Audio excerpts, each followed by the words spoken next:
Sheikh Hasina and two আদার্সের পত্রিকা বিজ্ঞপ্তি দাখিলের জন্য পত্রিকা বিজ্ঞপ্তি আমরা মানে প্রসিকিউশনের পক্ষে পত্রিকা বিজ্ঞপ্তি চাওয়া হয়েছিল। ট্রাইব্যুনাল পত্রিকা বিজ্ঞপ্তি দিয়েছিলেন, পত্রিকা পেপার পাবলিকেশন হয়েছে, পত্রিকা বিজ্ঞপ্তি নথিতে সামিল হয়েছে। পরবর্তী দিন চার্জ হিয়ারিংয়ের জন্য অর্থাৎ 1 জুলাই ধার্য করা হয়েছে এবং ইতিমধ্যে tribunal honourable tribunal state defence নিয়োগ করবেন, তারপর 1 জুলাই চার্জ হিয়ারিং হবে। এটা ছিল একটা ম্যাটার।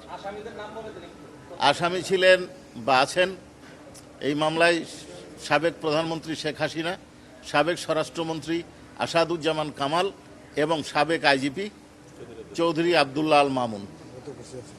উনি আজকে উপস্থিত আছেন, বাকি দুজন পলাতক আছেন। এই পলাতক দুজনের জন্যই পেপার পাবলিকেশন হয়েছে, তাদেরকে হাজির হওয়ার জন্য বিজ্ঞপ্তি দেওয়া হয়েছিল, তারা হাজির হন নাই। এবং যেহেতু হাজির হন নাই, পলাতক আসামিদের বিষয়ে যে বিধান ইন্টারন্যাশনাল ক্রাইমস ট্রাইব্যুনাল অ্যাক্ট 1973 যে স্টেট ডিফেন্স নিয়োগ করা হয়, সেই স্টেট ডিফেন্স নিয়োগ ট্রাইব্যুনাল করবেন।